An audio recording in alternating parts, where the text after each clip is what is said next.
Hello guys, what's up once again? This is Palaboy OFW here once again sa Kuwait mga idol. So for today's vlog mga idol is pag-uusapan naman natin ng ating mga kababayan. Bakit ang ibang kababayan natin is mas pinipili nila ang ibang lahi na jowain kaysa sa mga kababayang Pinoy? Sa palagay nyo kaya? Ikaw idol, bakit kaya? Comment mo lang sa baba. Then so, for now, kasama pa rin natin si Sir Harvey para sa topic na ito. Na-discuss na namin to dati pero disclaimer lang mga idol. Personal opinion lang to. No hate. So kung may mali sa sasabihin namin, is personal opinion lang namin. Pero wala naman. So let's talk with Mr. Harvey. Sa palagay mo sir, bakit na mas prepare ng mga kababayan nating babae na makipagrelasyon sa ibang lahi? Oh, it's very, very big question. For me, yes, English. Hindi, sa akin, baka nahanap nila yung tunay na pagmamahal sa ibang lahi, hindi sa kapwa Pilipino. Mas nakita nila yung tunay na pagki-care sa kanila, di ba? Binibigyan sila ng value.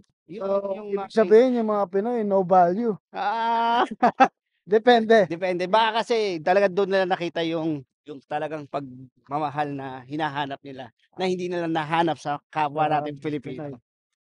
Mga ganong bagay na dapat is kine-consider natin na positive lang na okay lang yan. Huwag natin tignan na masama yung nakipagrelasyon. Ako kung gwapo ako eh, bakit hindi? Pero gwapo lang din ako. Siyempre, gwapo tayo. Oo, di ba? Baka yun nga yung nakatakda sa kanila o ginawa ng plano ng Panginoon para, di ba? Pero may ilang kababayan natin dito na, no? Iilan lang naman na nagsasabi is regarding sa material na bagay or sa financial.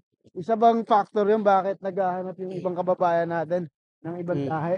Actually, material things, Oo. maliit na bagay lang yan. Ang tunay talaga na ano yun, ba't nila pinili yun, is doon talaga nila nakita yung pagmamahal. Ito sa akin kasi hindi ko sila tinitingnan as In negative. general. O hindi ko it's your life, buhay nila yon. So,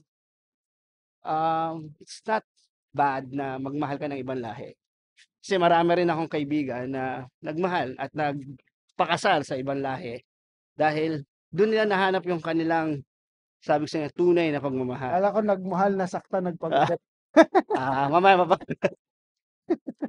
So, nagmahal, nasaktan, tapos, di ba? Baka meron din silang bad experience sa Pilipino. pwede O, ganun. di ba? May mga factors na, pero we need to see na hindi naman masama. Siyempre, may ibang kababayan natin, iba yung thinking.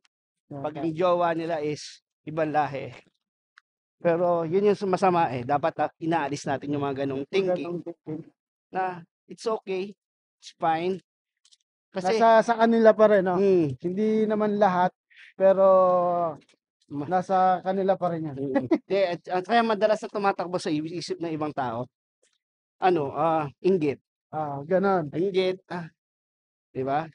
So, Ibig sabihin, jackpot ka dyan, di ba? Hindi na sinasabing jackpot or nako, makakaahon ka. So, ito yung mga negatibong pananaw sa buhay, di O ba? kaya, matuwa ka na lang Matuwa ka na lang, no? na may nagmahal sa kanya ng tunay. Yun. O, di ba? Ayun yung dapat. Totoo. At matuwa na lang tayo sa mga achievement ng mga kabatin dito. Hindi yung tayo mismo is naghihila ang pababa. Yun. So, yun mga idol. Napakagandang topic na ito at napakagandang mga mensahe ni Sir Harvey regarding sa relasyon ng ibang lahi at ating mga kababayan Pilipino. So, tawid na tayo, Lods. Takbo tayo. May bus na tayo. Ayun yung bus namin. So, yun mga idol, maraming salamat. Sir Harvey, Palaboy OFW sa Kuwait. Mabuhay, mga Lodi.